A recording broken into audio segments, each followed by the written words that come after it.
Peace, peace, peace to the universe. Peace, peace, peace to the universe. We'll have plenty of time for questions and discussion. And what I'm going to do is just give a little sense of the evolution within the negotiations of the United Nations that have led to the Sustainable Development Goals and to the new post-2015 development agenda, and then use the Earth Charter as kind of an assessment framework to look at the Sustainable Development Goals and talk about what the strengths and weaknesses of this new agenda is. So how many of you have actually been monitoring the development of the Sustainable Development Goals and the post-2015 development agenda? Good. As you know, the Millennium Development Goals were adopted in 2000, and they were, in a sense, the guide for development at the intergovernmental level for the past 15 years, and they were set to essentially expire this September, a month ago. And so what really began to happen at the Rio Plus 20 conference in Brazil was this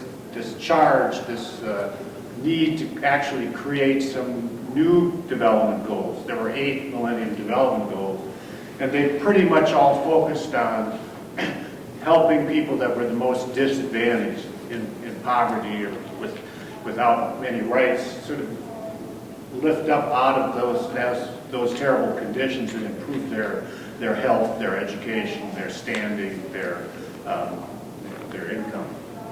And they were to some extent successful because they were fairly focused and somewhat measurable. But the idea that came out of Rio Plus 20 was that wasn't enough. It wasn't just about lifting people up out of poverty or providing basic social protection floors for people.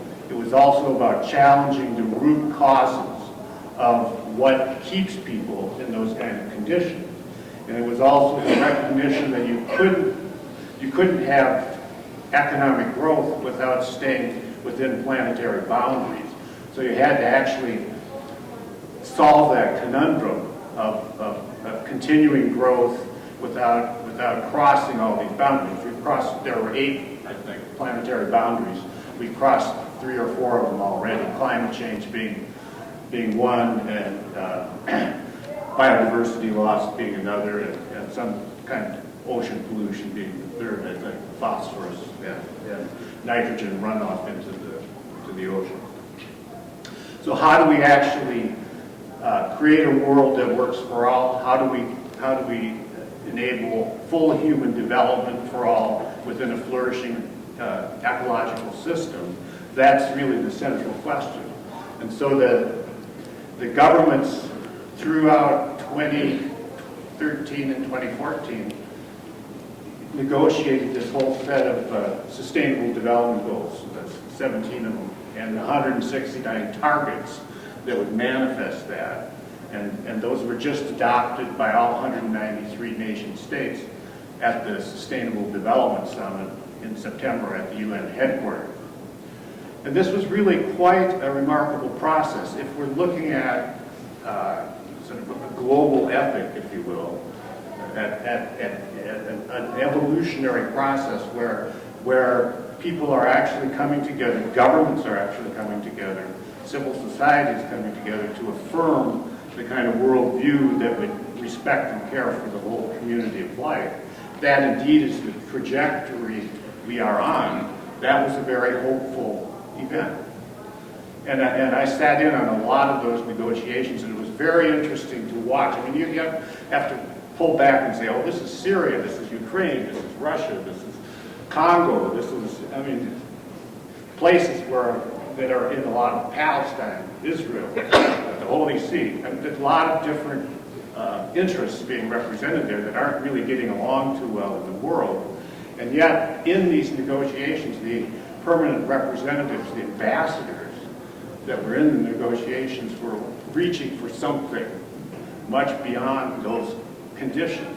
And one of the last meetings, there were 13 open working group meetings, and now 7 intergovernmental negotiation meetings. And in one of the last meetings where they adopted this to present to heads of state, people were crying. They were saying, how do we actually bring this home? How do we convince our governments that they need to embrace this kind of new agenda?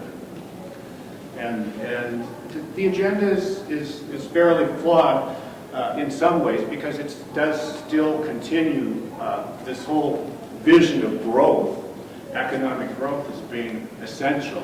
And in many ways, it is for certain people in certain countries. But the central idea in this is that somehow we have to shift to a fundamentally new economic paradigm. And we have to get away from GDP, short-term economic growth, as the end-all and be-all of development. And we have to really begin to wrestle with what is development for, really for. And that's, in a way, I think one of the promises of the Parliament is that, and the promises of our religious, spiritual, and values-based organizations getting together, because it's religious and spiritual people that actually affirm a different end for life than just getting more wealth and more stuff. You know, whoever dies with the most stuff wins. That's not really what it's all about. But as we live within a consumer materialist culture, that's what's being constantly preached by every television set, advertisement, billboard. So I think a lot of where the Earth Charter enters into this is that it has been pushing forward this worldview for 20 years. It was ahead of its time, but in many ways actually made a significant contribution to nudging people forward. And so a lot of the language that was in the Earth Charter would show up in some of these intergovernmental negotiations. The way forward, not reverence for life, but respect, a lot more language about respect and care for the integrated Earth community would show up in these negotiations. So what I wanted to do is I wanted to read you, this is a quote from Klaus Bosselman, who along with Ron Engel really led the international law component of working on the Earth Charter document. And Klaus says, the Earth Charter provides a strong definition of sustainable development, recognizing the 3 standard pillars, social, environmental, and economic, but organizing them in a particular way. Environment is not merely the resource base for human consumption, not just one of 3 factors to be considered. Rather, it incorporates the greater community of life, including human beings and the life support systems on which we all depend. This shift to a broader life-centered perspective marks one key difference between weak and strong sustainability. Furthermore, the social dimension, articulated in the Earth Charter in terms of principles for economic and social justice, democracy, nonviolence, and peace, represents a set of prerequisites and goals for sustainable development rather than negotiable or merely optional considerations. So in many ways, what the Pope is talking about with integral ecology is very much what the Earth Charter vision is also about. Everything is interconnected, everything is alive, everything has some kind of inherent value, intrinsic worth, depending on the philosophical system. And as Kusumita was saying, to embrace a worldview like this also challenges the dominant institutions. And in many ways, there's an analogy to slavery back in the 1800s, where the whole economy was based on this type of exploitation. And the people that were benefiting from from that could see that their interests would be threatened if they actually recognized that every human being had basic human rights. Now there's a whole set of interests that are very threatened when they have to realize that Earth itself and the whole community of life has some kind of inherent value, some kind of rights. And you can see that struggle, particularly in the fossil fuel industry, battling against all the appeal to create a climate justice, saying, oh, this will hurt the poor, this will be disadvantaging people.